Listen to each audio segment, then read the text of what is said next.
Esta sessão. conferência será gravada agora. Passo a palavra à coordenação de plenário para fazer a leitura da ata da última sessão.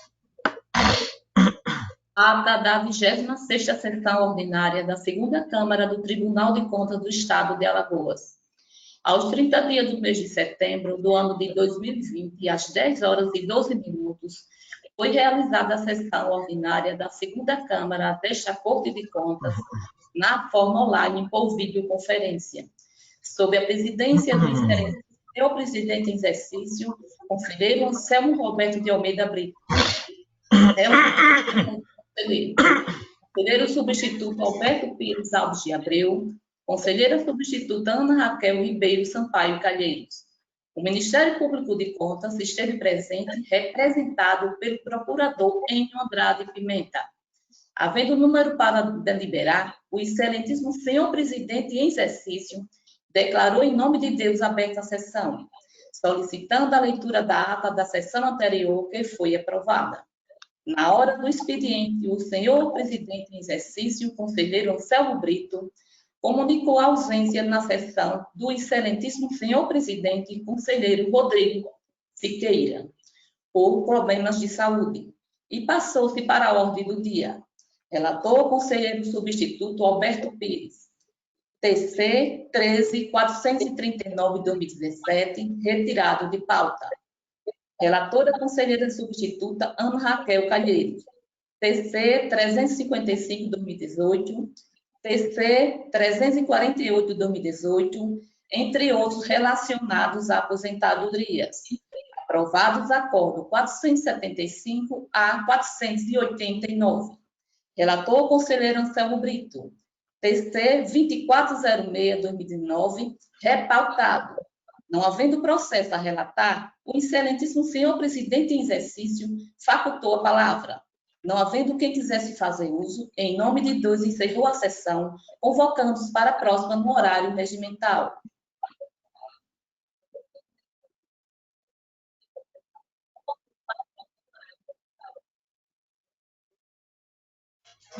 Em discussão a ata. Em votação, conselheiro Anselmo. De acordo, senhor presidente. Conselheiro Alberto. De acordo, senhor presidente. Eu vou me abster de votar, tendo em vista que não participei da sessão do dia 30 por motivos devidamente consignados na ata. Dona Tereza, a última sessão nós não tivemos, não foi isso? Foi lavrada a ata por ausência de quórum. Foi, dia 7. Eu gostaria, nesse momento, de facultar a palavra para quem dela queira fazer uso. Não havendo quem queira fazer uso, na ordem do dia, eu passo a palavra para o conselheiro Anselmo para relatar. Senhor presidente, a minha assessoria no gabinete faltou alguns processos em relação ainda àqueles problemas com publicação do único gestor.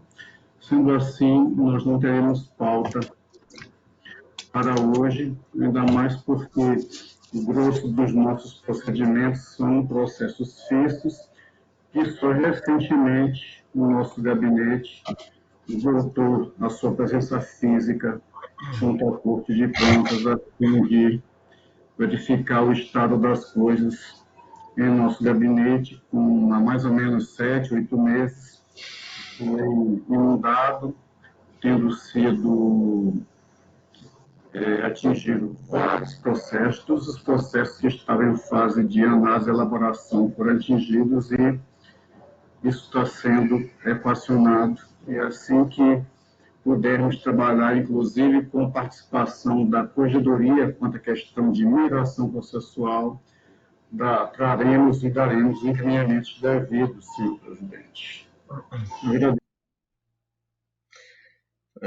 Passo a palavra ao conselheiro Alberto para relatar. Senhor presidente, como nas últimas semanas estive doente, eu não tendo um processo para relatar a temática pautada. Obrigado. Eu queria só deixar consignado que a conselheira Ana Raquel está no desfrute das férias dela durante essa semana e a semana que vem.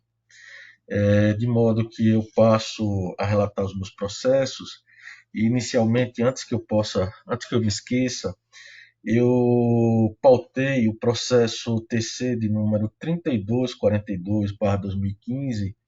Esse processo é uma fiscalização de contrato e há uma atuação do conselheiro substituto Alberto Pires na condição de quando na época atuava como órgão instrutivo da Corte, de modo que ele, ao longo do processo, chegou a ser distribuído, os autos chegaram a ser distribuídos para o mesmo, que se averbou impedido de atuar, tendo em vista, em momento pretérito, ter atuado na instrução do feito.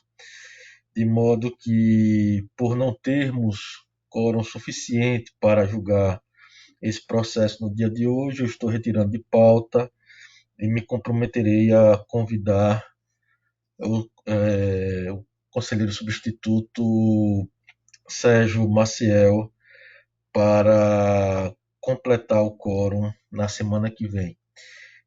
Portanto, apenas para que fique consignado que o processo TC 3242/2015 está sendo retirado de pauta por essas razões. Senhores, eu tenho em seguida 2 processos para relatar. Eu vou começar a relatoria pelo mais antigo. É um processo de fiscalização deflagrado pelo próprio tribunal, ex officio, e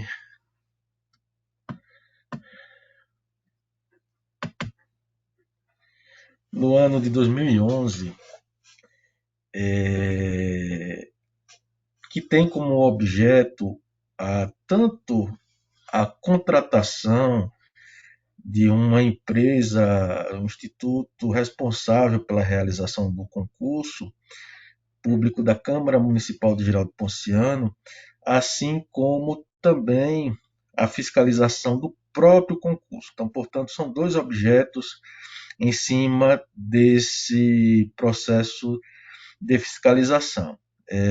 Mais especificamente, são os autos do processo TC 16.407/2011, que possui como fiscalizada a Câmara Municipal de Geraldo Ponciano, tem também como responsável o senhor Alexandre Nascimento de Brito, e eu passo a relatar no primeiro momento.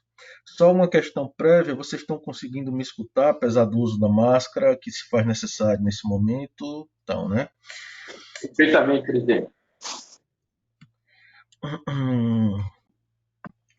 Portanto, dando continuidade, trata-se de processo deflagrado no dia 16 de novembro de 2011, deflagrado ex officio pela Diretoria de Fiscalização e Movimentação de Pessoal, a DIMOP, em virtude da constatação à época de que a Câmara Municipal de Geraldo Ponciano realizava concurso público para o provimento de cargos, sem, no entanto, haver o registro perante este tribunal do respectivo processo licitatório para a contratação da banca examinadora. O certame em questão foi divulgado por meio do edital de número 001/2011 e realizado pela empresa Universidade Patativa do Assaré, essa na condição de contratada mediante dispensa de licitação. Cumpre esclarecer, inicialmente, que os autos retornaram à relatoria após mais de 8 anos em tramitação pelos órgãos desta Corte de Contas. O processo em análise aportou no gabinete em 25/11/2019, portanto, ano passado, após uma requisição formulada por este conselheiro, constante do memorando número 386/2019, de devolução do expediente, tendo em vista inúmeras reclamações que foram formuladas por cidadãos que participaram do concurso, né, reclamações formuladas à ouvidoria do próprio Tribunal de Contas do Estado de Alagoas, também houve reclamações formuladas ao Ministério Público de Contas. Reclamações estas nas quais os demandantes solicitam a adoção de providências no sentido de julgar o feito, determinando a administração pública o restabelecimento ou a anulação do concurso público, que estaria suspenso desde o ano de 2011, em observância à decisão proferida por esta Egregia Corte de Contas, decisão, palavra do conselheiro aposentado Cícero Amélio. Também houve solicitação no mesmo sentido por parte do Ministério Público de Contas, eu menciono aqui, através da decisão de número 007/2019, da Terceira Procuradoria de Contas, folha 7 do processo TC 18.504/2013, que enfatizou a necessidade de julgamento do feito, uma vez que foi realizada nova reclamação nos canais de atendimento ao público daquela instituição. Isto posto, retorno ao relatório da situação constante dos autos. A decisão desta Corte de Contas pela suspensão do concurso público foi proferida no dia 1º de dezembro de 2011, tendo o Tribunal de Contas do Estado de Alagoas determinado ainda que o gestor à época enviasse ao tribunal processo administrativo que ensejaria a contratação da empresa realizadora do certame. Processo contratação esta que se encontra às folhas 16 dos autos, o que veio a ser atendido pelo então gestor. Em sua resposta, o gestor limita-se a afirmar que o concurso público foi realizado em decorrência de compromisso firmado com o Ministério Público Estadual e, por esse motivo, não enviara os processos referentes à contratação da empresa para a realização do certame a esta Corte de Contas. Alega que, abrem-se aspas, aí eu transcrevo as palavras do gestor, que obedecera rigorosamente todas as formalidades legais, especialmente a contratação da empresa Universidade Patativa da Assaré, fecham-se aspas, folhas 03 do termo de declaração prestado às folhas constante do processo TC 181/2012. Anexou à sua defesa apenas cópia do instrumento contratual, sem qualquer menção ao respectivo processo administrativo que pudesse dar legitimidade à contratação. Ocorre que também instrui os presentes autos documentação encaminhada pelo Ministério Público Estadual referente ao compromisso ajustado com a Casa Legislativa. Neste ponto, então, cabe destacar que, conforme explicitado pelo gestor em termo de declaração prestado ao parquê, a escolha da empresa Universidade Patativa do Assaré baseou-se em indicação realizada de maneira informal pelo então procurador do IMPS de Giraldo Ponciano, não tendo sido solicitada a orientação da assessoria jurídica do órgão legislativo,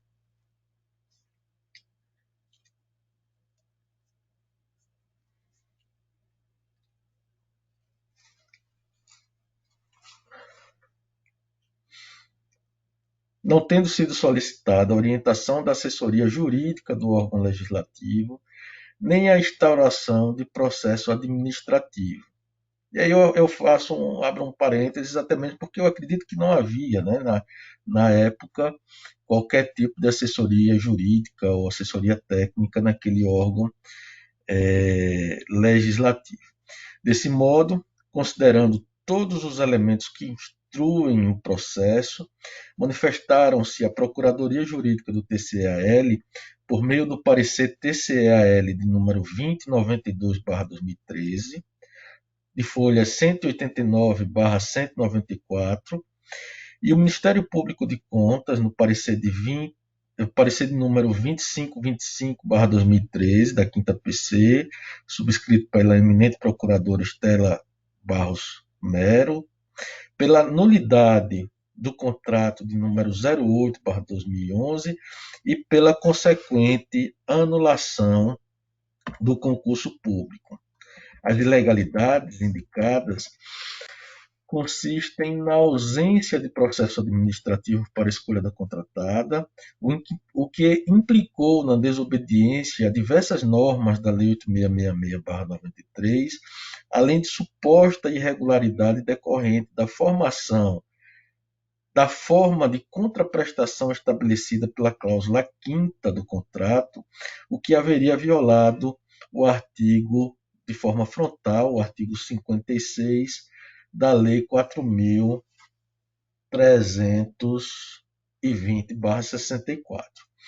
Após as referidas manifestações, os autos foram então encaminhados ao relator sucessor, conselheiro Luiz Eustáquio Toledo, no dia 15 de outubro de 2013, tendo saído de seu gabinete apenas no dia 2 de março de 2015, com destino à Diretoria de Fiscalização Municipal para manifestação técnica. Entretanto, durante o período compreendido entre 3 de março de 2015 e 25 de novembro de 2019, portanto mais de 4 anos, o processo tramitou pelas diretorias desta Corte sem que houvesse qualquer tipo de manifestação técnica, de modo que só constam dos autos despachos de mero encaminhamento. Destaque-se que, nesse ínterim, o caso foi objeto de procedimento ordinário no âmbito do Ministério Público de Contas, tendo sido instaurado o PO de número 0058/2016, instaurado em virtude de reclamação feita por cidadão no canal Fale Conosco do Parquet, em que solicita esclarecimentos quanto à mora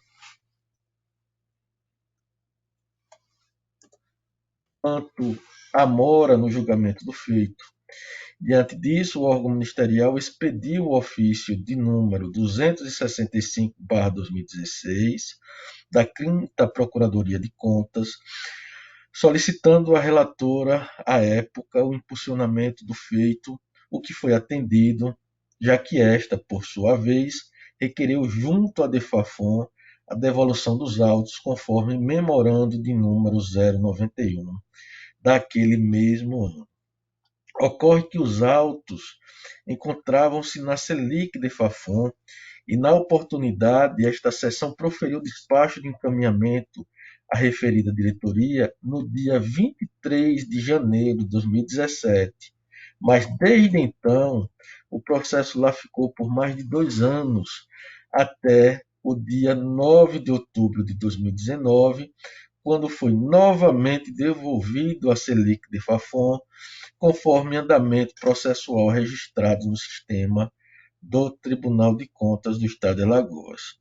Assim, diante da mora na instrução e julgamento do feito, denunciada na ouvidoria desta Corte de Contas e também na ouvidoria do Ministério Público de Contas, conforme acima exposto, este conselheiro solicitou os autos para análise e adoção das providências cabíveis, uma vez que, finalmente, o processo aportou à relatoria no dia 25 de novembro de 2019, foi então proferida a decisão simples de número 179/2019, em que foram citados, foi determinado, melhor dizendo, a citação do gestor responsável e do representante da contratada para apresentação de defesa quanto às ilegalidades indicadas nos pareceres jurídicos da Procuradoria Jurídica do Ministério Público de Contas. Em sua resposta, o gestor limita-se a afirmar que a contratação seguiu o devido processo legal e que não foi realizado nenhum pagamento à empresa por parte do órgão contratante, anexando à sua defesa cópia do contrato. Já a Universidade Patativa do Assaré, por sua vez, argumentou que realizou todo o certame respeitando os princípios previstos, declarando que seus encargos foram devidamente cumpridos, sem qualquer mácula, e este é, em síntese, senhores, senhora membro do Ministério Público, o relatório que eu faço do processo e passo a palavra ao Ministério Público de Contas para seu pronunciamento. Obrigada, conselheiro. Primeiro, eu queria saber também a confirmação se o meu áudio está ok, se está dando para entender. Estamos escutando, doutor Estela. Esse é um processo, né, que ele traz uma discussão muito importante, né, para o nosso tribunal, que é essa morosidade, essa situação que não é exclusividade desse processo, a gente vê isso em muitos processos. Não são poucos os contas que nós vemos prescritos, mas isso aí a gente não vê com tanta gravidade, porque não é a atividade fim do tribunal.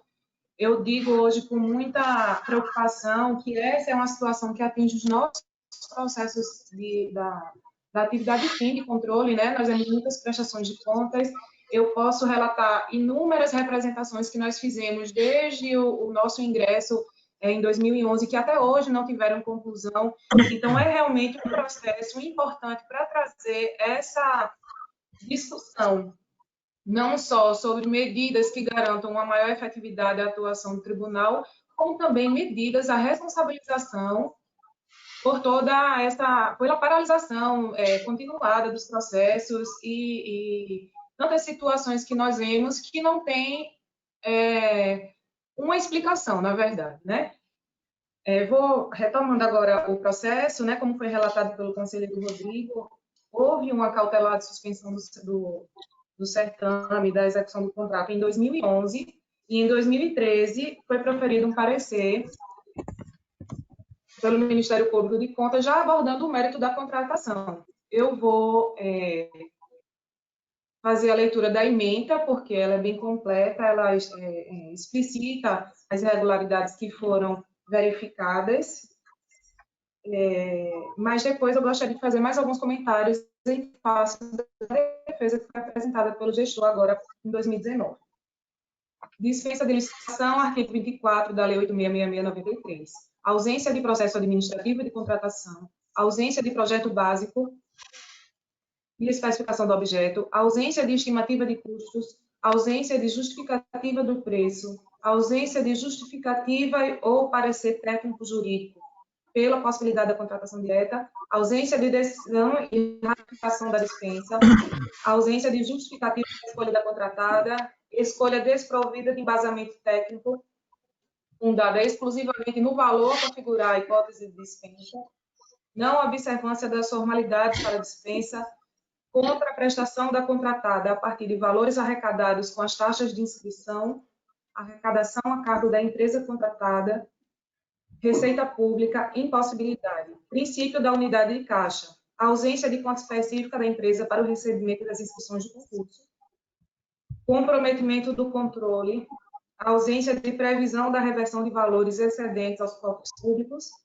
constatação da existência de contrato de risco ilimitado, impossibilidade, incompatibilidade com a hipótese de dispensa pelo valor, nulidade da contratação, anulação do certame, devolução das taxas de inscrição, manutenção dos valores destinados a contratadas a título de indenização pelos custos de execução do objeto e imputação do débito ao gestor. Então, a conclusão que chegamos nesse parecer foi que, como houve a execução do serviço pela contratada e ela teve, de fato, custos, os valores arrecadados com a inscrição deveriam ser revertidos para estritamente cobrir esses custos, havendo a devolução do valor remanescente com a imputação do débito ao gestor do montante total. Quando a gente verifica agora a defesa do gestor, ele alega que não foi realizado nenhum pagamento à empresa, mas, na verdade, a forma de contraprestação prevista no contrato era o pagamento da empresa a partir das taxas de inscrição que eram arrecadadas pela contratada. Então, isso quer dizer que não houve um processo de pagamento nos modos ordinários, né, com empenho, liquidação, ordem de pagamento. Mas, na verdade, as inscrições que constituem receita pública, elas foram arrecadadas pela contratada.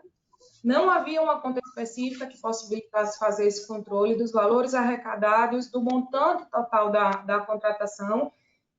E, além disso, a contratação que foi feita por dispensa em razão do valor, ela não tinha uma limitação de teto para a contraprestação da contratada.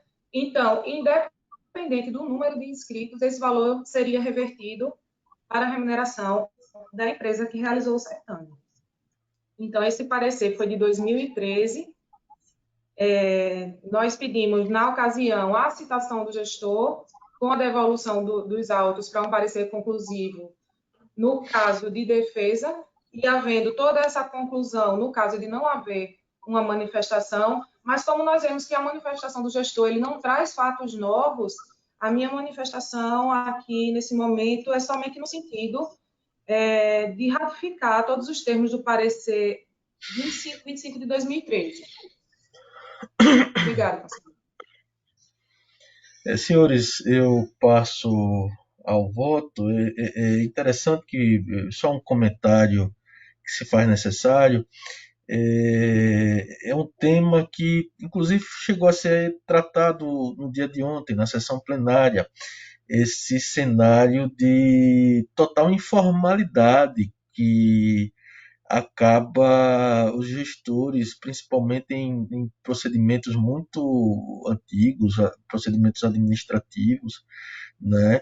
Esse é um cenário muito comum, né, que se repete em vários municípios, essa informalidade total a violar os princípios básicos da administração.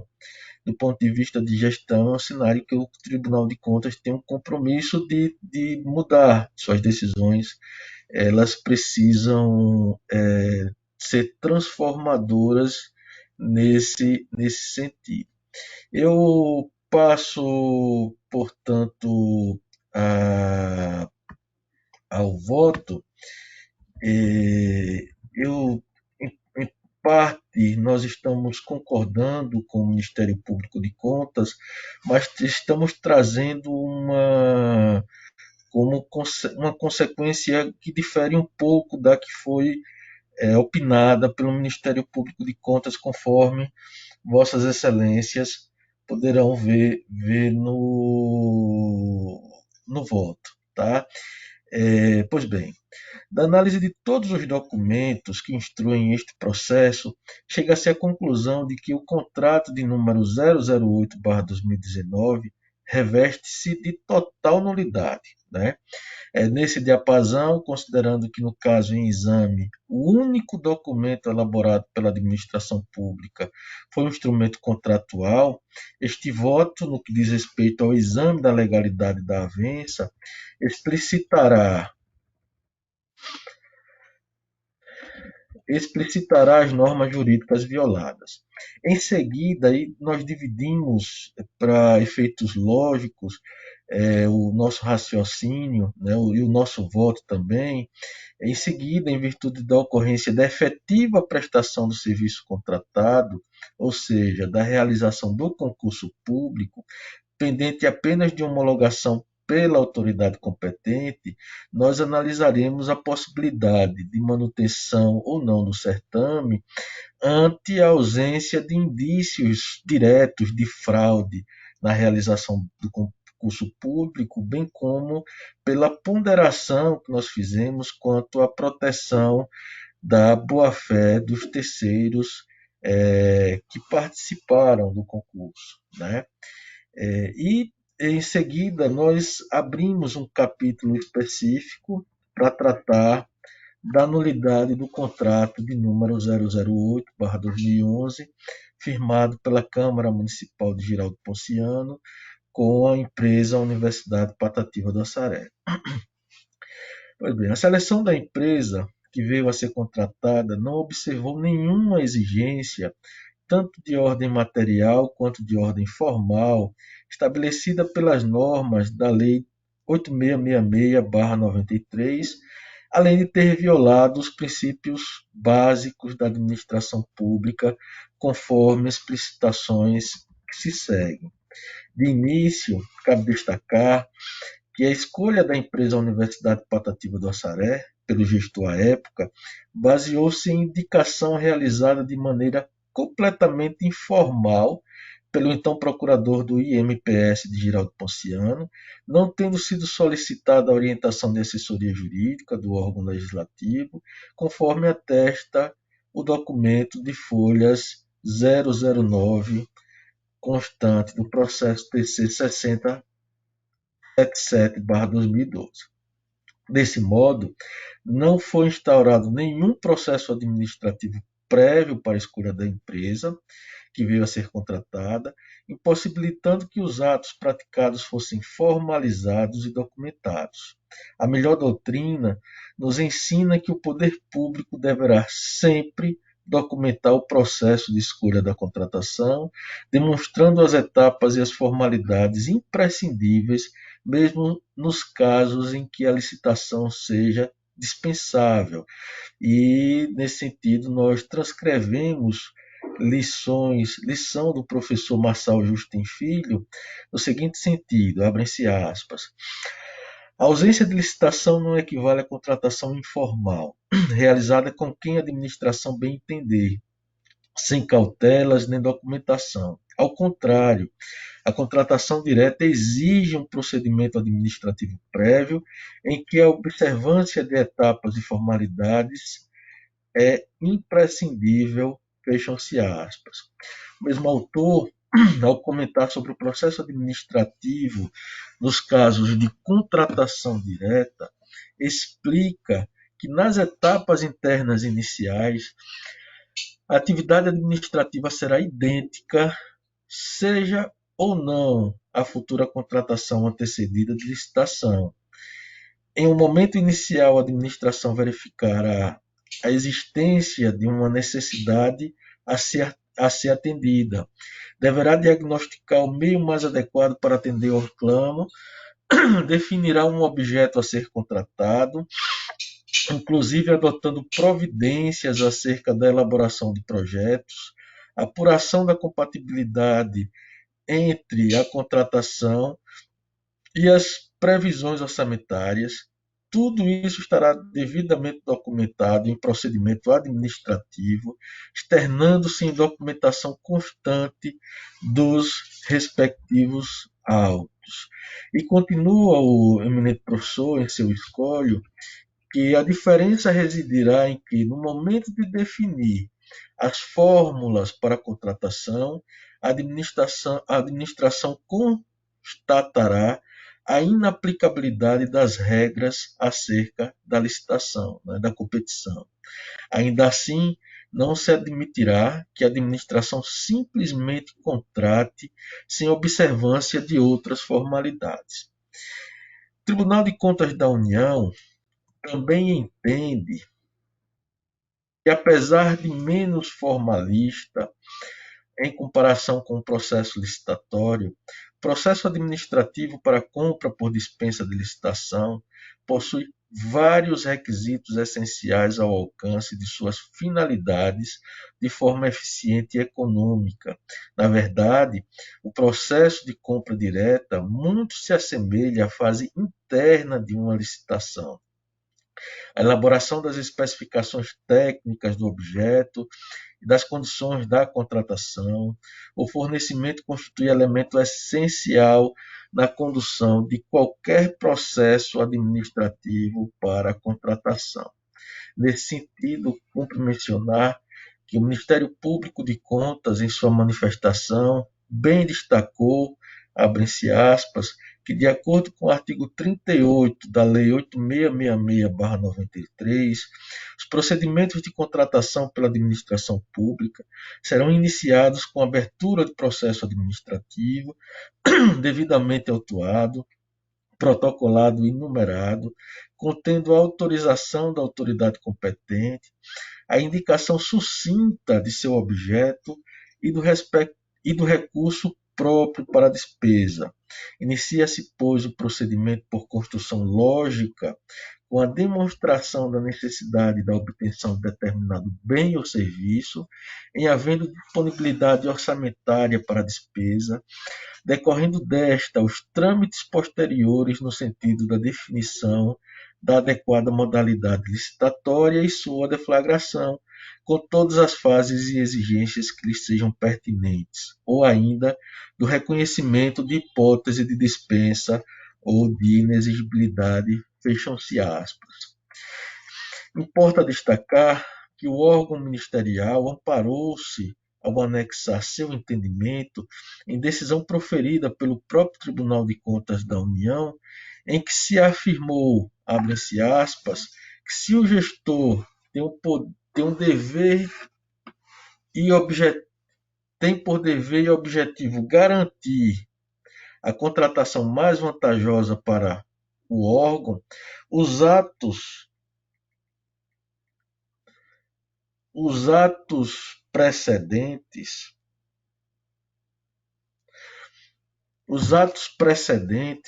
devem integrar apenas um processo. Nesse contexto, é de se concluir que inexistem processos autônomos de dispensa e inexigibilidade de licitação, sendo aplicável, portanto, à espécie as disposições contidas no caput do artigo 38 da referida norma legal.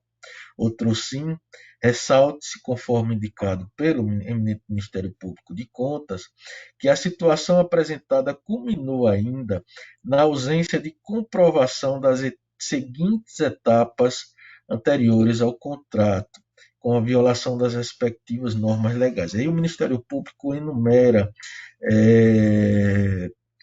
ausência de processo administrativo devidamente autuado, protocolado e numerado, autorização para contratação de serviço, ausência no caso, ausência de projeto básico, ausência de orçamento estimativo detalhado em planilhas de custo unitário, ausência de demonstração do comportamento dos preços no mercado, ausência de minuta do contrato a ser firmado, ausência de parecer técnico jurídico emitido sobre a dispensa, ausência de justificativa da dispensa, ausência de razão de escolha do fornecedor, ausência de comprovação mínima da adequação do objeto aos objetivos estatutários da entidade contratada e da habilitação desta para a execução do objeto, ausência de decisão pela contratação direta, comunicação à autoridade superior e ratificação da dispensa devidamente publicada. Então, são alguns itens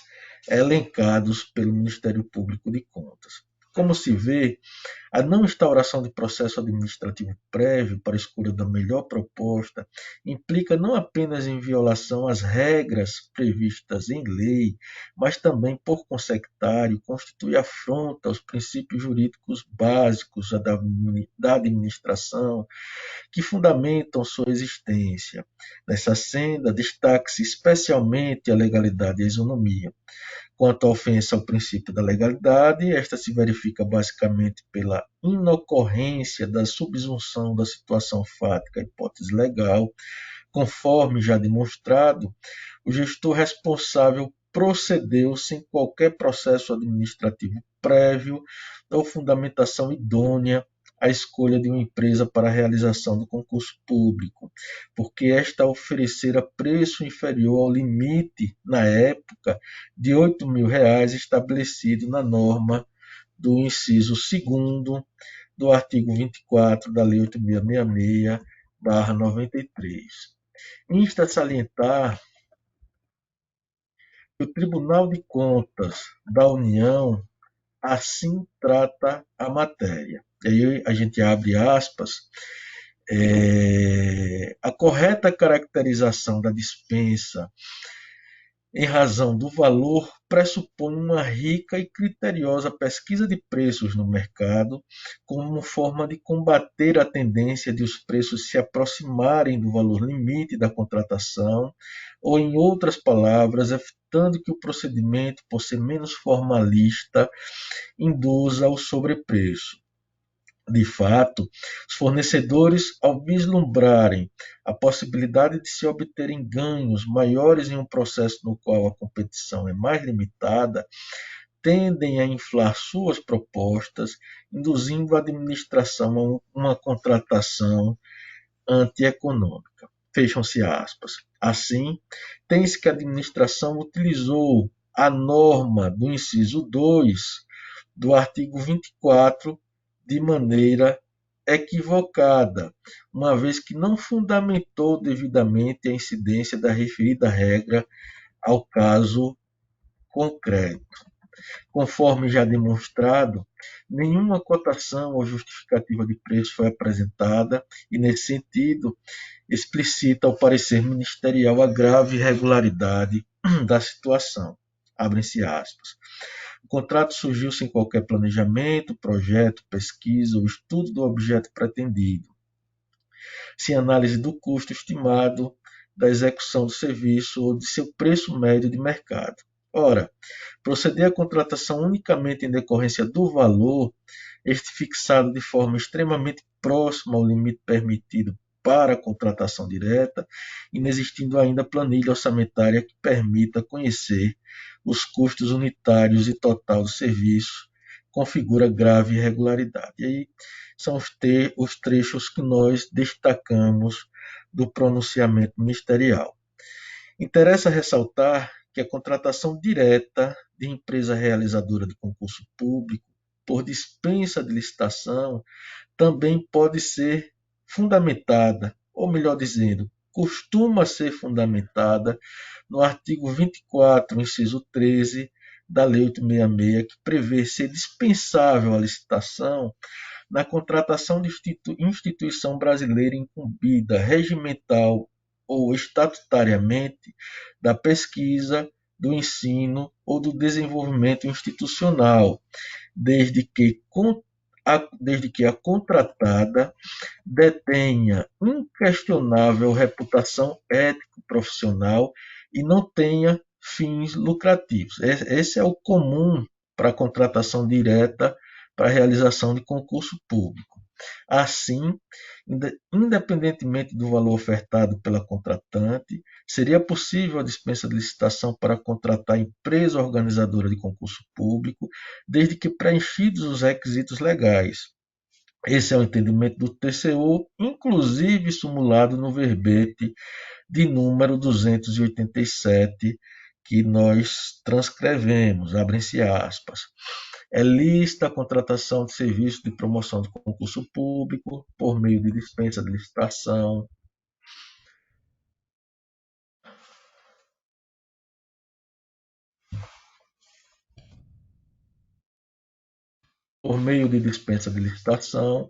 com fulcro no artigo 24, inciso 13 da Lei 866/93, desde que sejam observados todos os requisitos previstos no referido dispositivo e demonstrado o nexo efetivo desse objeto com a natureza da instituição a ser contratada, além de comprovada a compatibilidade com os preços de mercado, fecham-se aspas.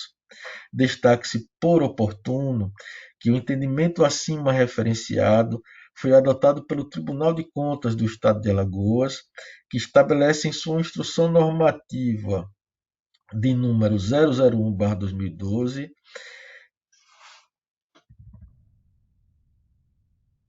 o seguinte, e aí também abrimos aspas para reproduzir o artigo 2º da instrução normativa, que eu pedi venha para dispensar a leitura, mas que reforça a ideia de que a contratação direta por dispensa de licitação deve-se dar à Constituição brasileira, incumbida regimental, estatutariamente, do desenvolvimento institucional, desde que a contratada detenha inquestionável reputação ético-profissional e não tenha fins lucrativos. É interessante mencionar, senhores, nesse sentido, que o Tribunal de Contas do Estado de Minas Gerais entende ser possível contratar, sem licitação, empresa para a realização de concurso público com base tanto no artigo 24, inciso 2, quanto no artigo 24, inciso 13. Né? Essa foi uma discussão que já ocorreu no âmbito do Tribunal de Contas do Estado de Minas Gerais, tendo em vista a necessidade de realização de concurso público por unidades gestoras muito pequenas naquele município. Né?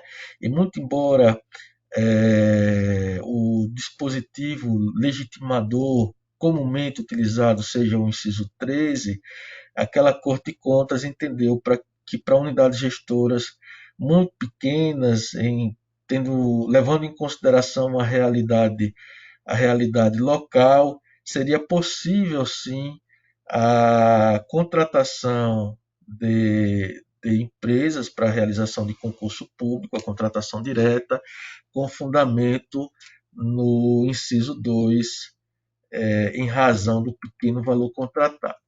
E, nesse sentido, o conselheiro José Alves Viana explicita em seu voto, abre-se aspas, que o inciso 2 disciplina a dispensa de licitação em razão do valor do contrato, naquelas situações em que a pequena relevância econômica da contratação não justificaria os gastos com uma licitação. O aspecto prático desse tipo de contratação direta não pode passar despercebido, sobretudo considerando a realidade do Estado de Minas Gerais, que reúne 853 municípios com as mais variadas realidades geofísicas e socioeconômicas, o que culmina na realização de concurso público de diversas proporções, sendo alguns de grande porte, como aqueles promovidos por grandes centros, e outros menores, realizados por pequenos municípios. Destarte, vislumbro que poderia ser admitida a contratação direta de empresa especializada na realização de concurso público, com base no artigo 24, inciso 2 da Lei 8666/93, desde que fosse circunstancialmente demonstrado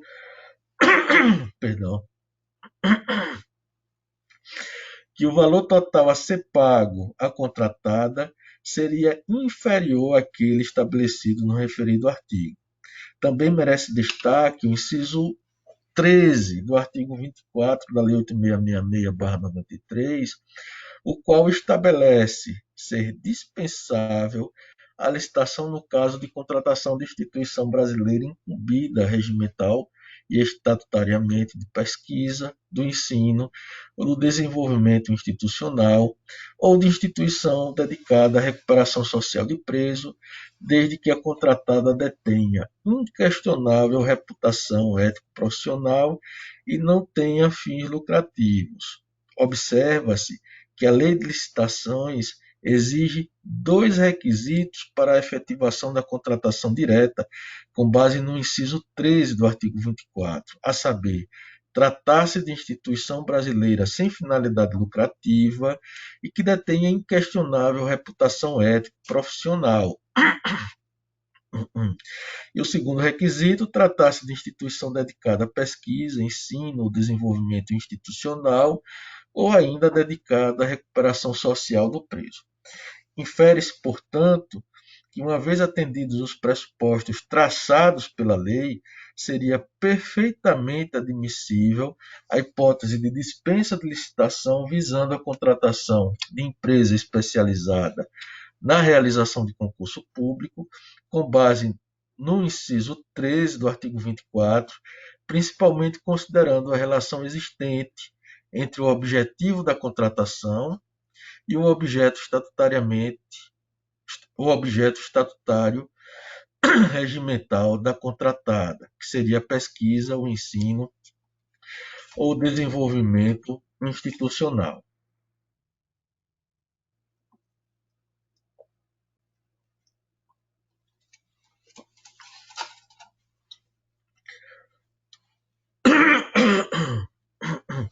Contudo, ainda que a contratante tivesse invocado o inciso 13 do mesmo artigo,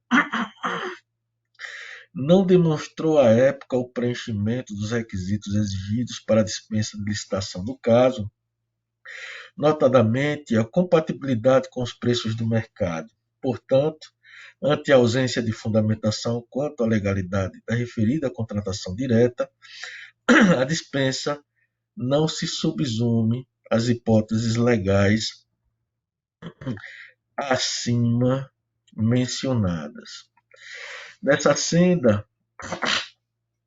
reiterando-se na explicação do caso, mormente pela violação ao postulado da isonomia, destaque-se a afirmação do professor Marçal Justin Filho que a contratação direta não significa que são inaplicáveis os princípios básicos que orientam a atuação administrativa. A administração está obrigada a seguir um procedimento administrativo determinado, destinado a assegurar a prevalecência dos princípios jurídicos fundamentais. Não se olvide também os princípios basilares do regime jurídico-administrativo, a exemplo da supremacia e indisponibilidade do interesse público, que restaram igualmente afetados. O mesmo doutrinador alerta que, definido o cabimento da contratação direta, a administração deverá pesquisar a melhor solução, tendo em vista os princípios da isonomia e da supremacia e indisponibilidade dos valores atribuídos à tutela estatal. Como visto, a situação macula não apenas as normas, regras, mas também as principiológicas, de modo que não restam dúvidas quanto à nulidade da contratação da empresa organizadora do concurso público. Entretanto, tendo em vista que o objeto contratual foi executado e o concurso público transcorreu sob presumida legalidade, cabe então trazer a esse julgamento a análise sobre os efeitos da referida contratação, especialmente quanto à necessidade de indenização à empresa contratada e a consequente manutenção do certame. Porém, senhores,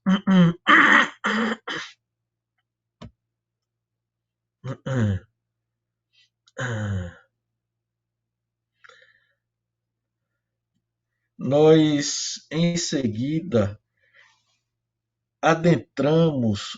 abrimos um capítulo específico para abordar a temática relacionada à arrecadação das taxas de inscrição, assim como o pagamento da contratada. E nós destacamos, por fim, que a questão referente à remuneração da contratada e à arrecadação das taxas de inscrição dos candidatos, prevista na cláusula 5ª do contrato em análise, está disposta da seguinte forma,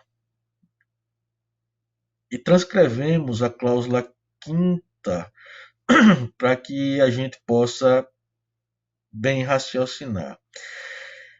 Abre-se aspas. O valor da remuneração será de R$ 7.800 a serem pagos da seguinte forma: 50% ao término das inscrições e 50% quando da entrega do resultado.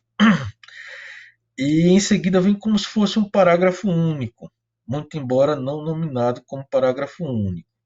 A contratada receberá as taxas de inscrição ao término dos recebimentos e apresentará relatório a fim de que se faça o devido encontro de contas. Assim, fecham-se aspas, né? Assim, conforme informação prestada pela empresa, foi arrecadado um montante de R$ 6.780 em conta bancária própria. O gestor confirma esse fato ao afirmar em termo de declaração prestado ao Ministério Público Estadual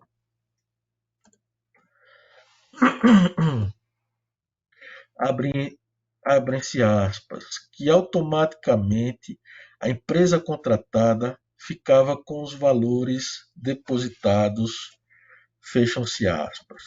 Ora, esse ajuste não tem qualquer amparo jurídico, de modo que a previsão contida na referida cláusula é nula de pleno direito.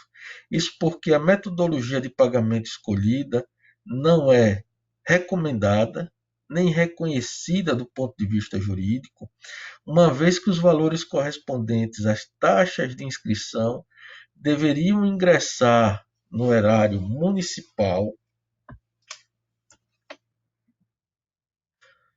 que se constituem enquanto receitas públicas, conforme entendimento pacificado tanto na doutrina quanto na jurisprudência.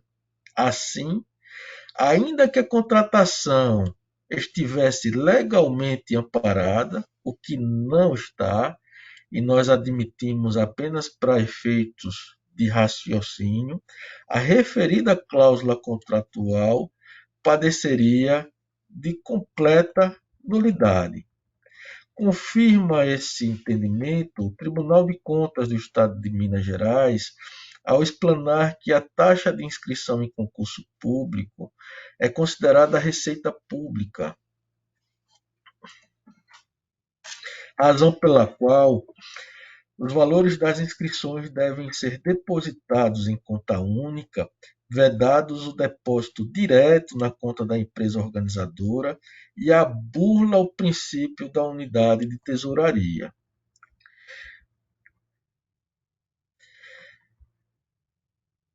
Segue o entendimento que o recolhimento dos valores recebidos a título de taxa de inscrição, destinados ao custeio das despesas efetuadas com a realização do concurso público para o provimento de cargo nos seus quadros, deve ser feito na conta única, ou deveria ser feito na conta única da Câmara Municipal, sendo vedada a criação de caixas especiais nos termos do artigo 56 da Lei 4.320/64. Vale destacar que, caso o valor recolhido com as taxas de inscrição sejam superior ao valor gasto com a realização do concurso, essa diferença pertencerá aos cofres municipais em conformidade com os princípios orçamentários da unidade, da universalidade e do orçamento bruto, fecham-se aspas. Dito isso, conclui-se que o pagamento da empresa contratada dependeria tanto de disponibilidade orçamentária e financeira, assim como das demais etapas da despesa, como empenho, liquidação e pagamento. Ainda de acordo com o referido Tribunal de Contas, não é possível delegar a administração e o gerenciamento de recursos públicos provenientes da arrecadação de taxas de inscrição em concurso público a uma empresa privada contratada para a realização do concurso público. Ademais, considerando que, em face do princípio da transparência, compete ao poder público prestar contas dos seus gastos, o depósito das taxas de inscrição direto na conta contratada ofenderia o disposto no artigo 14 da Lei Complementar de número 101/2000 e nos artigos 58 a 65 da Lei 4.320/64, uma vez que configuraria renúncia e omissão de receita, além de antecipação de pagamento à contratada pela prestação do serviço, desrespeitando as fases da realização da despesa.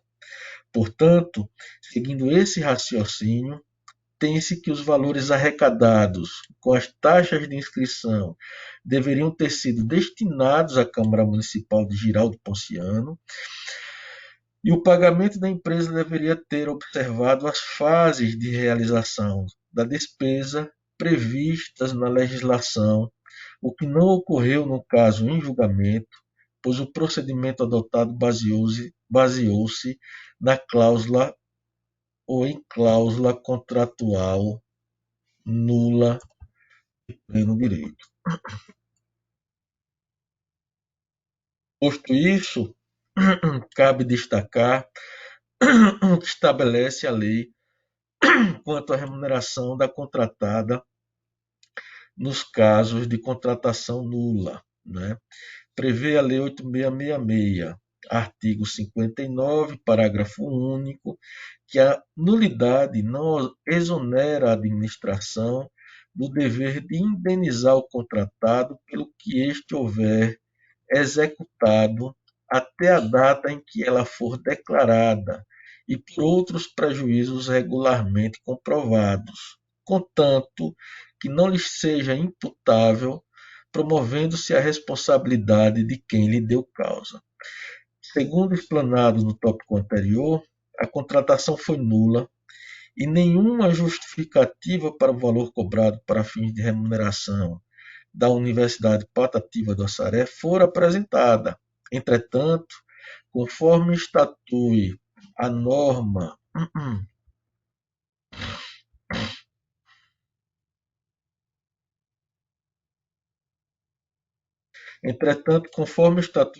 em epígrafe, a nulidade do contrato não significa que nada se deva à empresa que efetivamente prestou o serviço. E nós, nesse sentido, transcrevemos, reforçando esse entendimento contido no parágrafo único, nós reforçamos o entendimento do Superior Tribunal de Justiça, segundo o qual a alegação de nulidade contratual, fundamentada na ausência de licitação, não exime o dever de administração pública pagar pelos serviços efetivamente prestados ou pelos prejuízos decorrentes da administração, quando comprovados, ressalvadas as hipóteses de má-fé ou de haver o contratado concorrido para a nulidade.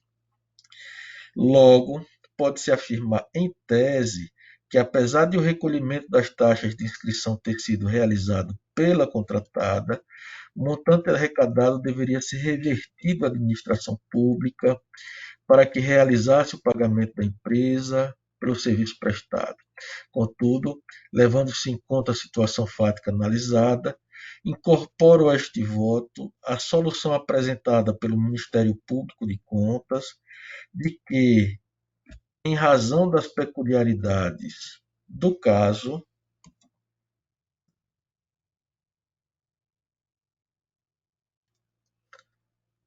incorporo em parte o entendimento, repetindo para ficar bem claro. Contudo, levando-se em conta a situação fática analisada, incorporo em parte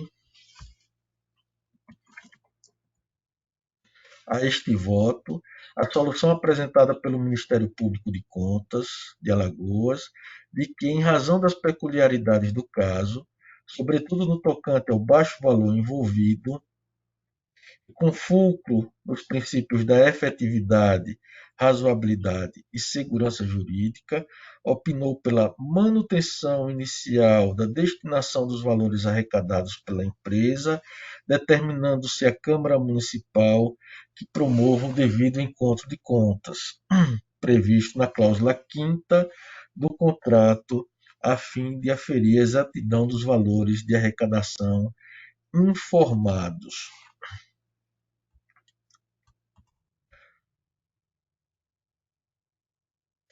Em seguida, senhores conselheiros, senhora membro do Ministério Público, nós passamos à análise relativa, que eu acho que se trata do tema mais polêmico. Acho que não há divergência quanto aos anteriores, mas há divergência com relação às consequências da nulidade do contrato, né? Passando, portanto, a esse capítulo específico do concurso público, que é o objeto da contratação, o presente voto traz à tona discussão sobre a teoria das nulidades no direito administrativo, uma vez que invoca a necessidade de manutenção do concurso público realizado, a despeito de a contratação da empresa realizadora do certame não ter observado as normas constantes da Lei 8666.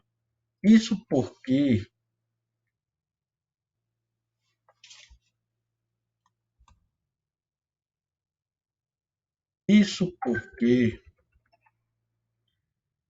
os dois processos devem ser avaliados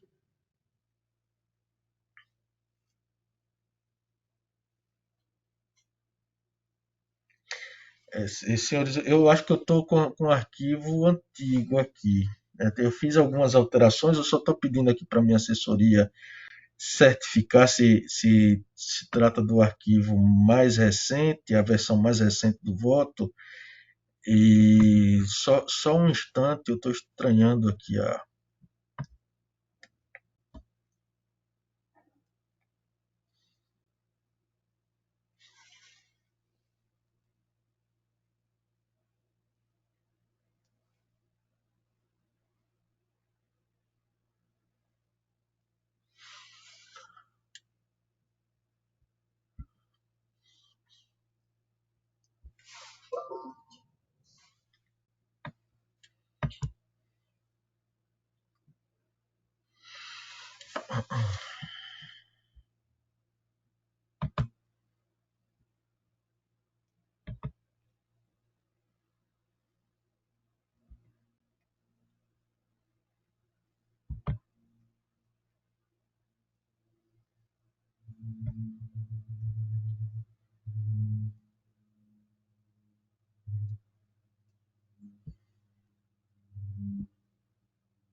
Só um instante, por gentileza. O arquivo aqui está em aberto.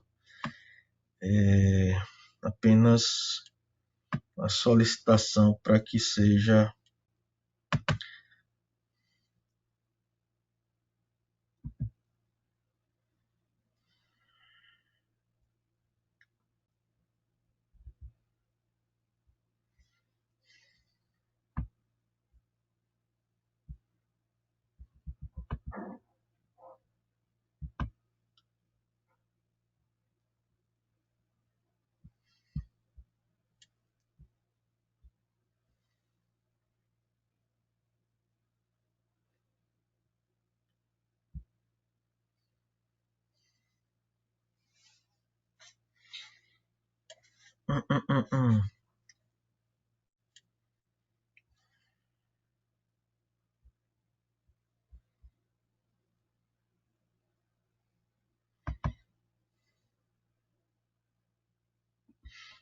agora sim.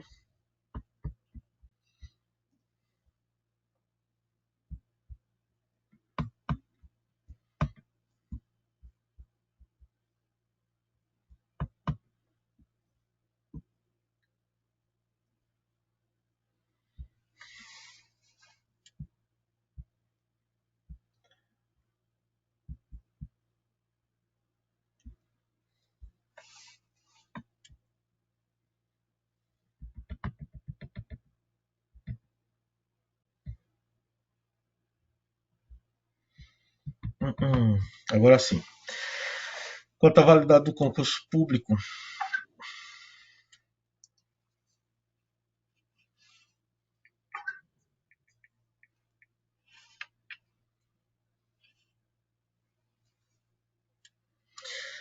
o presente voto traz à tona a discussão sobre a aplicação da teoria das nulidades na atualidade, uma vez que, à luz do direito administrativo clássico, que vem a ser explicitado na norma contida na cabeça do artigo 59 da Lei Nacional 8666, com formatação nitidamente não consequencialista, a declaração de nulidade de um determinado contrato celebrado pela administração pública conduziria à necessária desconstituição de todos os efeitos jurídicos dele decorrentes, ressalvado o do contratado de ser indenizado pelo que houvesse sido executado e por outros prejuízos, desde que não tenha agido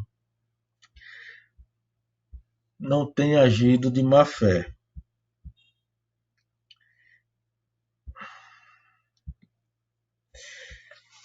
Nós transcrevemos o artigo 59, que a declaração de nulidade do contrato administrativo opera retroativamente, impedindo os efeitos jurídicos dele que ele ordinariamente deveria produzir, além de desconstituir os já produzidos.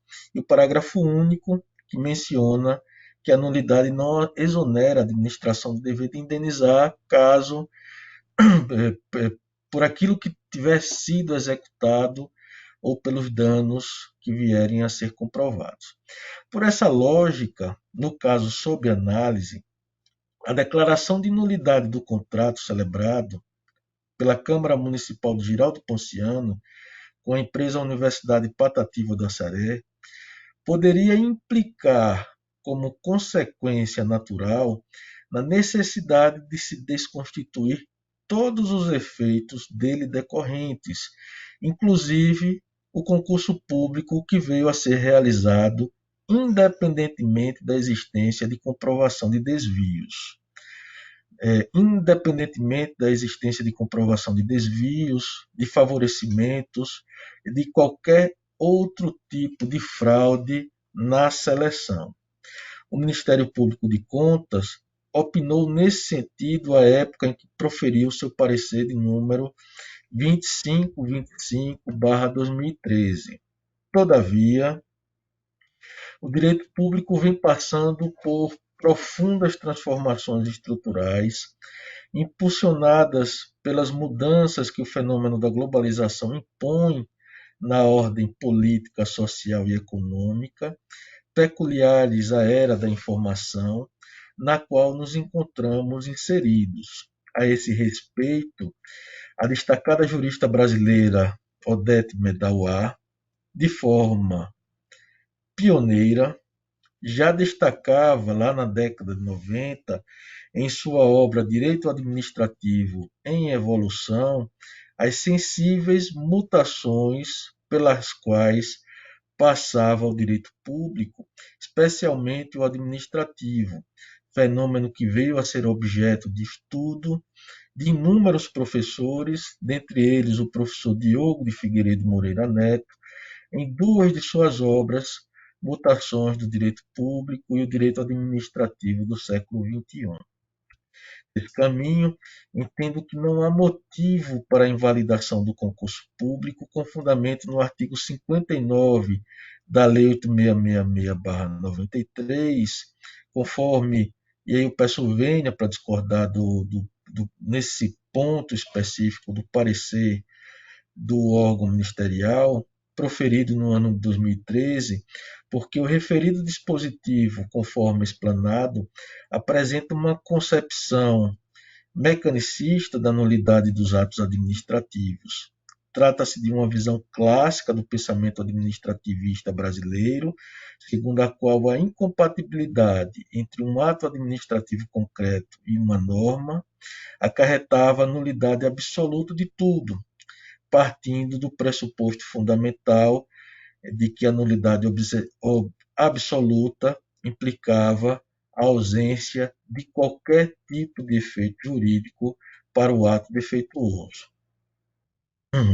Contudo, há tempos essa concepção vem sendo superada pelo ordenamento jurídico pátrio, e seguindo essa evolução, as mais recentes alterações na Lei de Introdução às Normas do Direito Brasileiro estabeleceram uma mudança de paradigma quanto às consequências da nulidade dos atos administrativos. Se anteriormente a anulação de tudo era regra, hoje ela passa a ser uma exceção, no sentido de que deve ser avaliado o impacto que tal proceder possa acarretar nas relações jurídicas decorrentes do ato administrativo, o que nos remete à concepção de juridicidade das decisões. Assim, O novo artigo 20 da LINDB dispõe em verbis que nas esferas administrativas, nas esferas administrativa, controladora e judicial, não se decidirá com base em valores jurídicos abstratos, sem que sejam consideradas as consequências práticas da decisão, e a motivação demonstrará a necessidade e a adequação da medida imposta ou da invalidação do ato, contrato, ajuste, processo ou norma administrativa, inclusive em face das possíveis alterações. Percebe-se assim que a própria lei invoca, inclusive, o princípio da proporcionalidade quando estabelece que a invalidação do ato administrativo deve ser realizada com a demonstração da necessidade e adequação da medida. Essa preocupação, no entanto, segundo menciona o professor Marçal Justin Filho, não é abarcada pela Lei 8666, de modo que a sua aplicação literal, por vezes, é capaz de gerar efeitos nocivos à ordem jurídica, posto que, ao considerar as suas consequências apenas enquanto problemas de ordem fática, despreza-se a juridicidade existente nas relações travadas com os administrados. O que se quer dizer é que a ordem jurídica contemporânea não mais se coaduna com a aplicação da norma a partir de mera subsunção da realidade às soluções legalmente predeterminadas, sem a consideração do contexto fático subjacente e das consequências jurídicas das decisões. Dessa forma, preza por soluções mais adequadas aos casos concretos. E isto posto, cabe rememorar o contexto fático do caso em julgamento, uma breve explicação dos institutos envolvidos. Pois bem, em 1º de dezembro de 2011, esta Corte decidiu pela suspensão do concurso público em fiscalização. O referido certame, no entanto, já havia sido realizado com a divulgação de todas as fases, inclusive com a lista dos aprovados.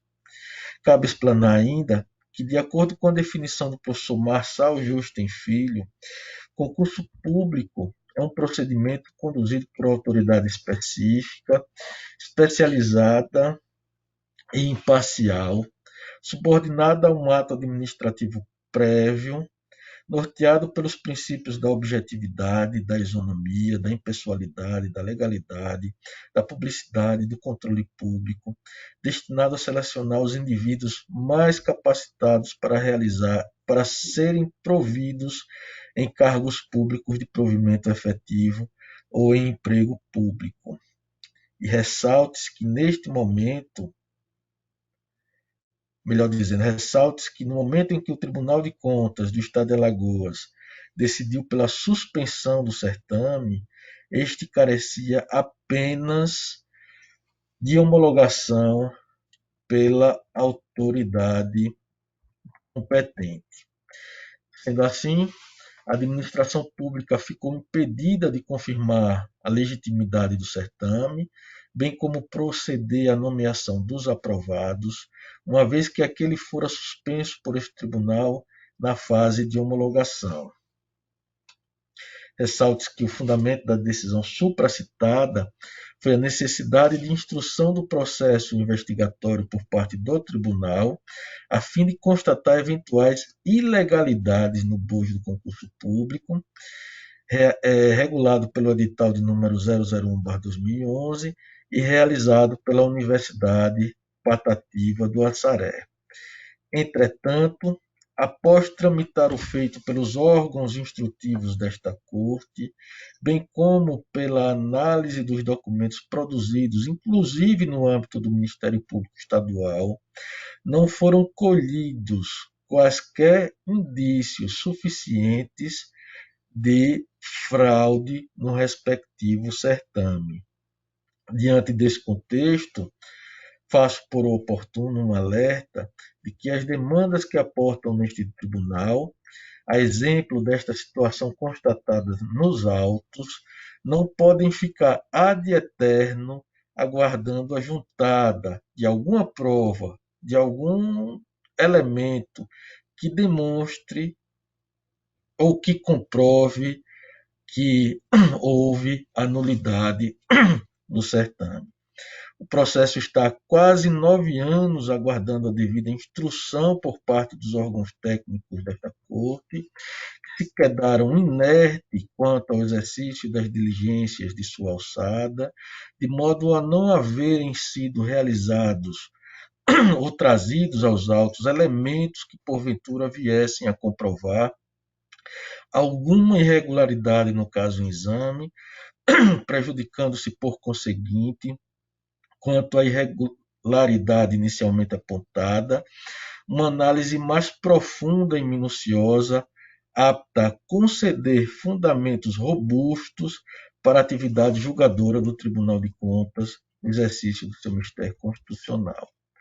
Pois bem, retornando à análise do caso, destaque-se que o gabinete deste conselheiro realizou pesquisa, inclusive em cadastros oficiais, como o cadastro de empresas inidôneas e suspensas, operacionalizado pela Controladoria Geral da União, e também no âmbito da Corte de Contas do Estado do Ceará, que é o estado de origem dessa empresa, não tendo sido localizado qualquer registro negativo no nome da empresa prestadora do serviço público, perdão, da empresa prestadora do serviço contratado.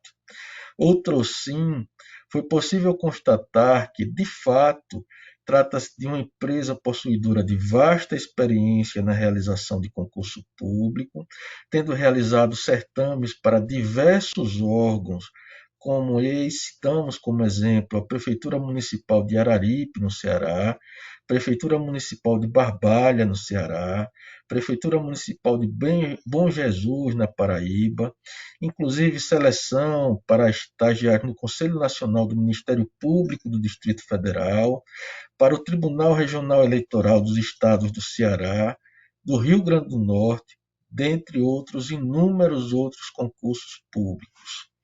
Destaque-se que todas as fases da seleção realizada posteriormente ao contrato foram efetivadas sem ter havido notícia de qualquer intercorrência que contaminasse a lisura do serviço executado. Em outras palavras, o fato de o contrato administrativo ser nulo não conduz necessariamente à anulação dos serviços executados. E pelo exposto, não há razão em se anular o certame por conta da nulidade do contrato administrativo em análise. Ademais, ao sopesar as consequências de eventual invalidação, conforme impõe explicitamente a nova lei, não se vislumbra tampouco o atendimento ao interesse público.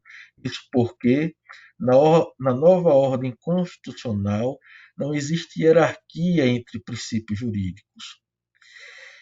Dessa maneira, nem mesmo a supremacia do interesse público poderia ser invocada sem se avaliar as consequências da anulação.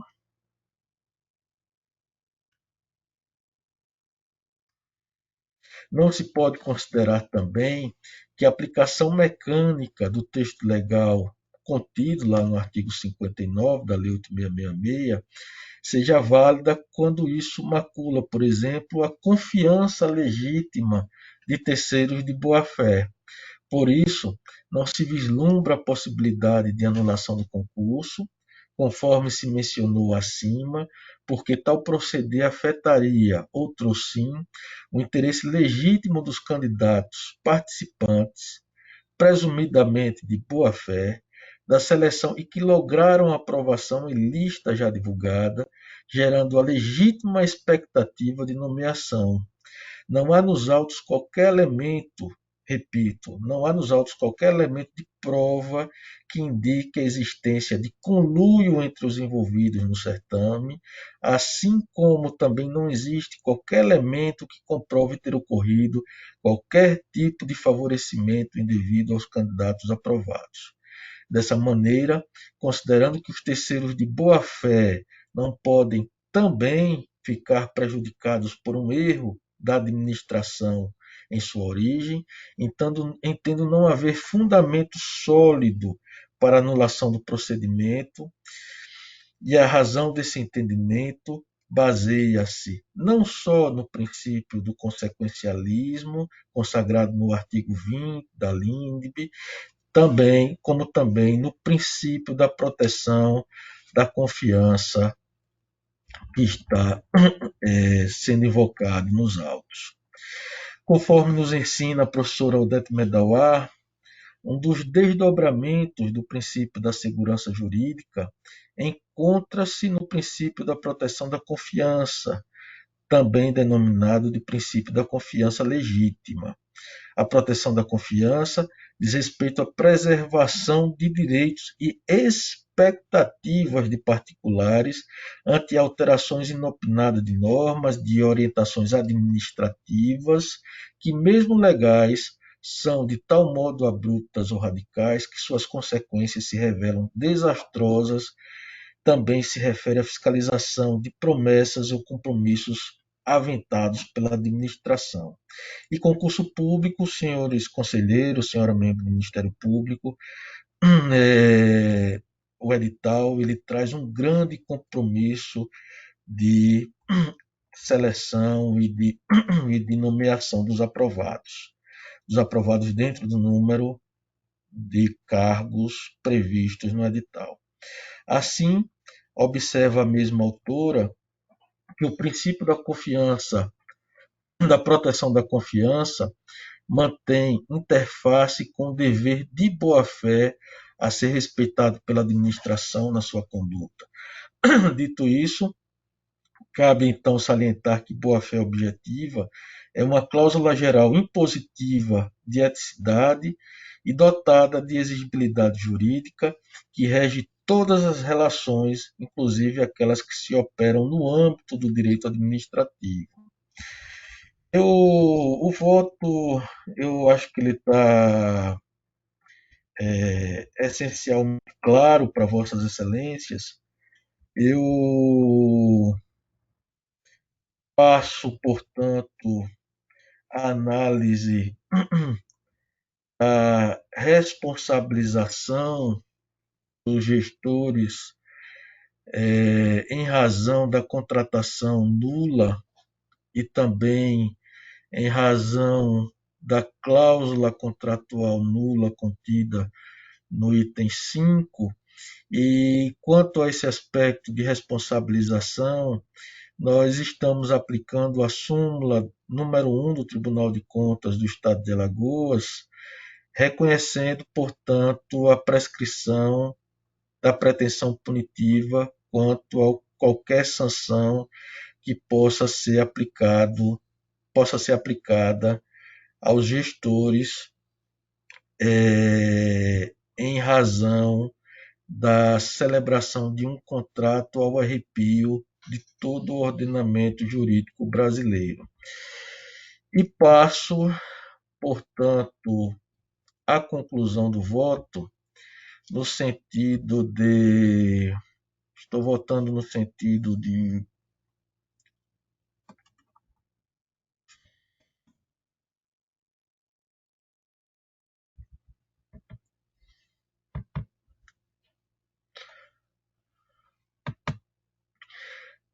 reconhecer a nulidade do contrato de número 008/2011, celebrado entre a Câmara Municipal de Giraldo Ponciano e a empresa Universidade Patativa do Assaré, pela inobservância das normas da Lei 8666, inclusive devendo fazer o registro desse julgamento de contrato para fins de subsidiar futuro julgamento de atos, futuro julgamento de contas de gestão.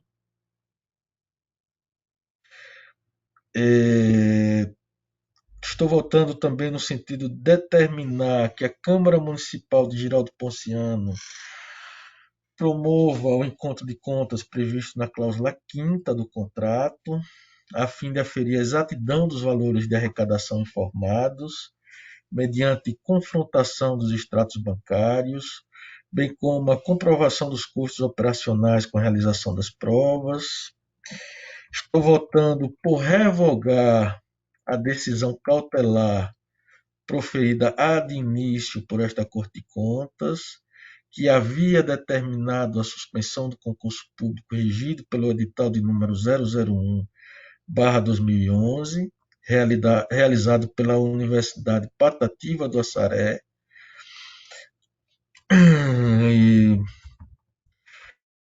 também por arquivar o presente processo de fiscalização quanto à verificação de idoneidade do concurso público, tendo em vista que não foram colhidos indícios suficientes que possam levar à conclusão de quebra da presunção de legitimidade do ato da administração. Estou votando por aplicar a súmula 001 do TCL, no caso, declarando prescrita toda e qualquer pretensão sancionatória. Votando também por encaminhar cópia desta decisão à Promotoria de Justiça de Giraldo Ponciano para a ciência e adoção das providências de sua alçada. E, por fim, senhores conselheiros, eu estou votando por dar publicidade à presente deliberação, a presente decisão. Como eu estou votando, estou colocando a matéria em discussão. Eu queria fazer só uma pequena intervenção sobre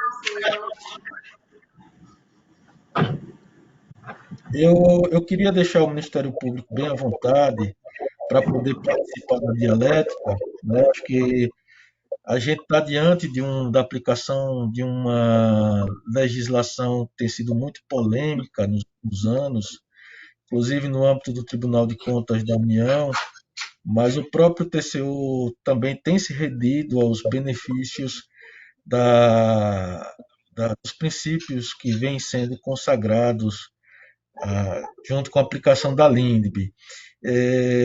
Eu passo a palavra à doutora Estela, como membro do Ministério Público, para que possa fazer a sua intervenção. Agradeço, conselheiro Rodrigo. A princípio, eu queria fazer só um parêntese aqui em relação à prescrição, que não houve uma manifestação na primeira oportunidade, realmente foi um lapso, e não há como não se concluir pela prescrição da pretensão punitiva, né? Infelizmente, após tantos anos de paralisação do processo e sem notificação do gestor, a incidência da prescrição quinquenal ela é indiscutível. No tocante à manutenção do concurso público, aquela manifestação que foi dada no parecer lá em 2013, realmente, nos últimos anos, nós somos desafiados e provocados a muitas reflexões, né, diante das leis, das normas da lei de introdução, e realmente, hoje, a atuação de controle, ela tem que observar, não por uma opção de interpretação, nem por uma linha de interpretação, mas as normas da lei de introdução, elas são de observância obrigatória. Né? Então, nos autos, como nós não temos nenhum indício de conluio, de fraude, eu não vejo óbice realmente a seguir o entendimento de Vossa Excelência e entendo que não há prejuízos em se manter as fases do certame realizadas até então. Eu queria fazer somente uma ressalva de que a análise que foi feita naquela ocasião, em 2013, ela levou em consideração os aspectos da contratação. Então, nós não abordamos, por exemplo, os cargos ofertados, os requisitos para ocupar cada um daqueles cargos. Então, essa foi uma matéria que nós não adentramos naquela ocasião e ficamos adstritos realmente só os aspectos da contratação direta. Então, eu até fico muito à vontade, porque o parecer emitido em 2013 foi feito pela 5ª Procuradoria, né? Eu analisei o processo naquela ocasião, então hoje eu fico muito à vontade para modificar o entendimento no tocante à anulação do concurso público e seguindo o entendimento que foi exposto por Vossa Excelência, com base na lei de introdução, para a manutenção das fases realizadas até então. Com receio, vou registrar, de que não tenhamos uma efetividade muito grande nessa medida diante do transcurso de tão longo período, né? Após 9 anos, não se sabe nem da disponibilidade ou do interesse daqueles que prestaram o concurso há quase uma década. Mas eu agradeço e era só isso mesmo, a intervenção no sentido de reconhecer a prescrição da pretensão punitiva e acompanhar o entendimento que foi exposto no voto.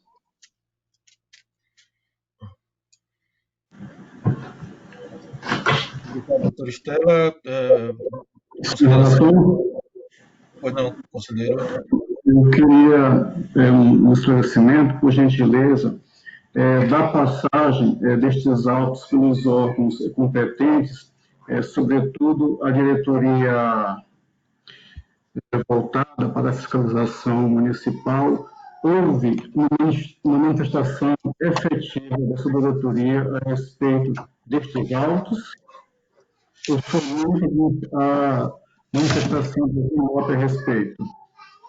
Houve uma manifestação da Procuradoria Jurídica, quando ela atuava como órgão de instrução, mas a manifestação da DEFAFON, quanto às instruções, de fato, nós não temos nos autos. A gente vamos verificar isso, que estamos a fazer algo um pouco diferente, que, embora o processo tenha passado pelo ator competente, o ator competente não se manifestou e esse processo foi solicitado para dar prosseguimento. Não que o processo, igual a Vossa Excelência, deva ficar lá parado, stand-by ad eterno, mas que haja a possibilidade, inclusive do setor competente, abrindo o que não deveria ocorrer, não de sua competência, até afirmar que não vai atuar, ou que não tem condições de atuar. Isso fortalecendo o que disse no início a doutora Estela, dos problemas desse Tribunal de Contas, que longe de nós ficarmos a todo tempo apontando, somente apontando, mas cobrar de quem de direito que essas situações são solucionadas. Talvez até aí, junto ao foco, já que congrega várias outras instituições, o Ministério Público Estadual, alguma manifestação em relação ao tribunal para que essa situação seja regularizada, como isso vai acontecer em outros órgãos da administração pública estadual como um todo. Era essa somente, Excelência, a minha dúvida. Eu vou aguardar para votar no momento oportuno. Agradeço. Conselheiro Alberto,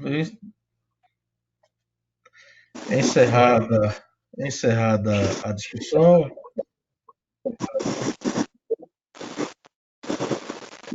Alberto? Sim, pois não? Encerrada a discussão, eu passo a votação. Colho o voto do conselheiro Anselmo. Conselheiro, eu discordarei do senhor nos seguintes aspectos. Eu votaria, foram vários pontos, eu votaria no seguinte sentido: na nulidade da contratação e dos eventuais atos subsequentes, inclusive da realização do concurso e as etapas ali que se inserem dentro dessa situação. A questão do encontro de contas, em função disso, também acrescentaria, tendo em vista o meu voto, da unidade dos atos subsequentes, também a possibilidade do ressarcimento aos candidatos que participaram do certame. Quanto à questão da revogação da cautelar, eu acho que, neste caso aqui, o concurso passou suspenso bastante tempo, confirmarmos ou não cautelar, não sei se adentraria neste momento, se eu não, até não ter perdido o objeto, já que estamos tratando do mérito. Mas eu aqui arriscaria em considerar esse procedimento cautelar, mas, como já vimos ao mérito, eu já estou trazendo uma votação divergente de Vossa Excelência.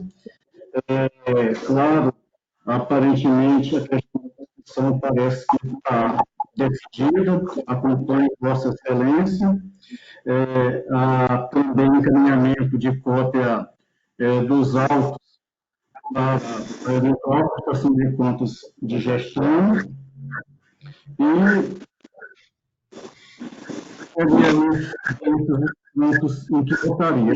Agora, o seguinte, eu fui fazer umas pequenas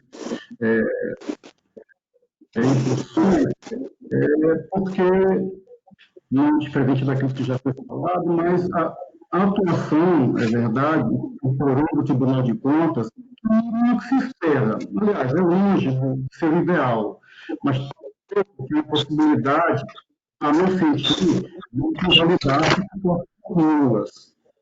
Como foi esta contratação?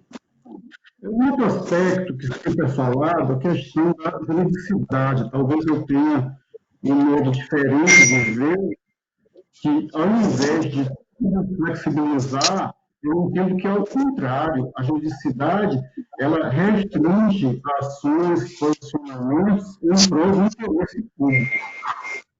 Retomando a questão da nulidade, eu entendo que dela nada floresce, nada prevalece. Até essa eventual indenização à empresa que porventura tenha sido declarada a sua contratação é simplesmente uma forma de se evitar o enriquecimento sem causa da administração. Não teria relacionamento direto com uma questão mais.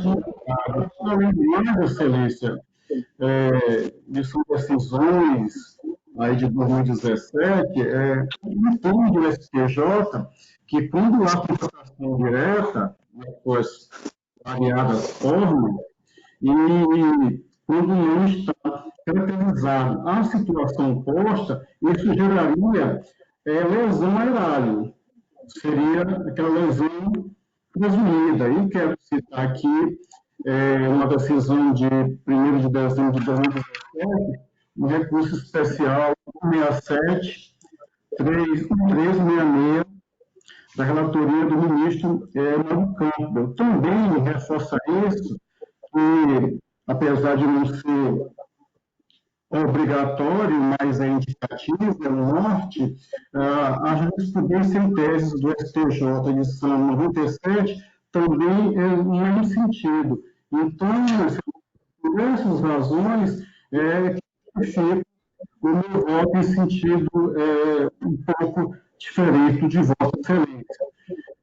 Anulada a contratação, assim como os contratos sequentes, Excelência, e aquelas outras etapas, acompanhando Vossa Excelência quanto à questão da Constituição, quanto a se sancionar pecuniariamente esse gestor, já que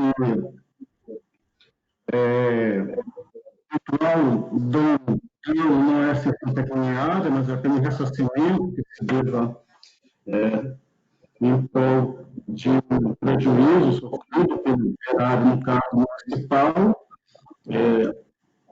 anexar a cópia, evidentemente, dos autos da decisão, as contas de gestão, e aquela parte de, além de se verificar na questão do acerto do ponto de contas, a possibilidade também de ressarcimento aos candidatos dos valores que foram invertidos quando da inscrição ao concurso. Como voto, senhor presidente? Colho o voto do conselheiro Alberto. Senhor presidente, primeiro quero parabenizá-lo o Ministério Público também, né? Eu não tenho nem palavras. Brilhante é a palavra que a gente está usando muito corriqueiramente, mas pelo sábio voto, Vossa Excelência, e mais sábio ainda por ter buscado uma das fontes com o conselheiro José Viana, né, de Minas Gerais, um conselheiro, inclusive, alagoano, de Pariconhas, né, e diante também de uma leitura, assim penso, né, respeito todos os pensamentos, isso faz parte da dialética humana, né, isso é maravilhoso, mas, assim, a leitura da realidade com a conformação do direito, né? Parabéns, Vossa Excelência, inaugurar, eu acho que Vossa Excelência está inaugurando, né, um posicionamento desse aqui nesse tribunal, com muita prudência, muita tranquilidade, né, e como digo, visão de conjunto e de respeito a terceiros, principalmente isso, a terceiros que não podem ser penalizados por atos que não estão estritamente, né, às vezes, a legalidade ou a formalidade por um trás. Eu voto Vossa Excelência. E, como digo, sempre respeitando todas as opiniões diversas, porque faz parte da dialética humana. Parabéns, presidente. Então, proclamo o resultado por maioria, vencido o conselheiro Anselmo, acompanhando o voto do relator. Eu só queria fazer um registro por questão de justiça. Quem está de parabéns é a assessoria, né? A assessoria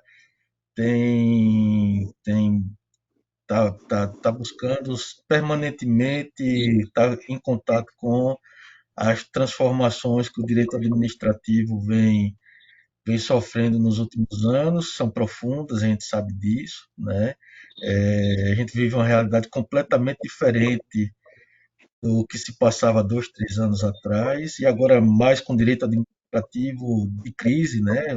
Todo um arcabouço jurídico que foi editado para um enfrentamento de uma situação na qual normativamente nós não estávamos preparados para enfrentar.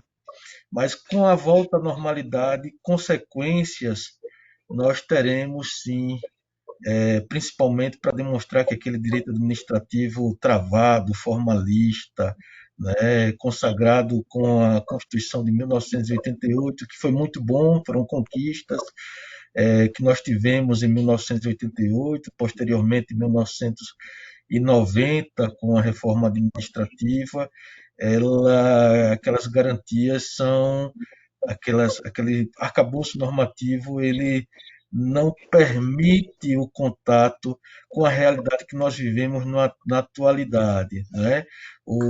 As transformações que a gestão pública precisa para, de fato, ter mais eficiência, resultado, e, ao mesmo tempo, nós convivemos com mazelas que ainda não conseguimos superar, né? Mazelas pré-1988, que nós não conseguimos superar, mas nós também não podemos ficar distantes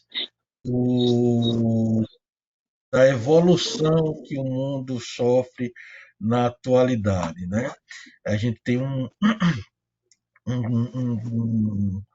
um prejuízo muito grande para vencer, para nos colocarmos na atualidade, e depois um desafio que é mantermos conectado com as transformações atuais. Mas, feito o registro de quem merece os parabéns é a assessoria, e proclamado o resultado, eu passo, portanto, para relatar o segundo processo, senhores. É um processo mais simples, mais rápido.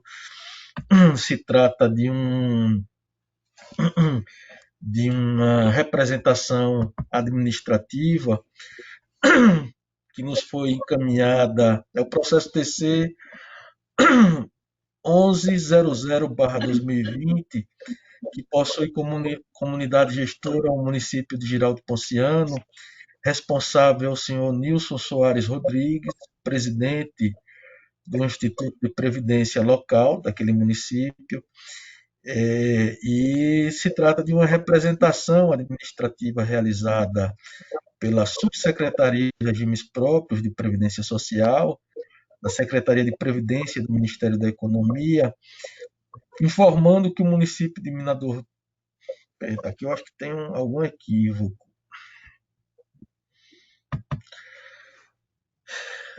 Informando que o respectivo município não teria enviado no período 2014/2018 demonstrativo de informações previdenciárias e repasses DIP à referida secretaria, descumprindo assim a Lei Federal de número 9.717/98, assim como a portaria do Ministério da Previdência Social número 204/2008. O processo seguiu seu trâmite regimental, sendo encaminhado ao Ministério Público de Contas, que se manifestou pela admissibilidade da manifestação. Os autos foram posteriormente remetidos ao Gabinete da Presidência, proferiu juízo positivo de admissibilidade. Juízo positivo de admissibilidade do feito como representação dos termos do artigo 191, parágrafo 2º do Regimento Interno da Corte de Contas. Esse é o relatório. Eu vou pedir vênia ao Ministério Público, eu vou entrar logo no voto, porque é simples, o voto é simples. Eu estou trazendo... eu estou trazendo pelo arquivamento em face da duplicidade de procedimentos. Nós verificamos que o conjunto fático quanto aos documentos que instruem a presente representação são idênticos aos contidos nos autos do processo TC 1098/2020, considerando que aquele processo já foi relatado, inclusive, em sessão desta Câmara, no dia 29/7/2020. Inclusive, esse relator, o voto foi vencido, né? O conselheiro Anselmo trouxe um voto divergente no sentido de manter como representação, admitir como representação. Eu trouxe um voto como relator para determinar o arquivamento daquele feito. Todavia, o meu voto foi minoritário e, por consequência, o processo 1098/2020 tramita como representação, mas ele tem o mesmo objeto da presente representativa, razão pela qual, com base nos princípios da eficiência, economicidade, estou trazendo o feito para arquivamento. Eu, como estou votando, passo a palavra ao Ministério Público de Contas. Diante da constatação feita por Vossa Excelência, né, da duplicidade de objeto, não há sentido em dar prosseguimento ao presente processo, e a informação de que o processo 1098/2020 continua a tramitar como representação converge com o parecer do Ministério Público de Contas nesse processo pela admissibilidade, né? Então, nesse sentido, nós opinamos também pelo arquivamento dos autos. Coloco a matéria em discussão. Encerrada, não havendo discussão, coloco em votação. Conselheiro Anselmo, como vota? Tendo em vista o processo como já decidido, acompanho Vossa Excelência. Conselheiro Alberto, como vota? Também acompanho Vossa Excelência, presidente. Proclamo o resultado por unanimidade pelo arquivamento do feito. Senhores, a minha pauta fica esgotada para o dia de hoje e eu gostaria de facultar a palavra para quem dela queira fazer uso. Não havendo quem queira fazer uso, declaro encerrada a sessão. Ao tempo que desejo bom dia, boa tarde para todos vocês e até a próxima. Até mais. Bom dia a todos. Bom dia, bom dia.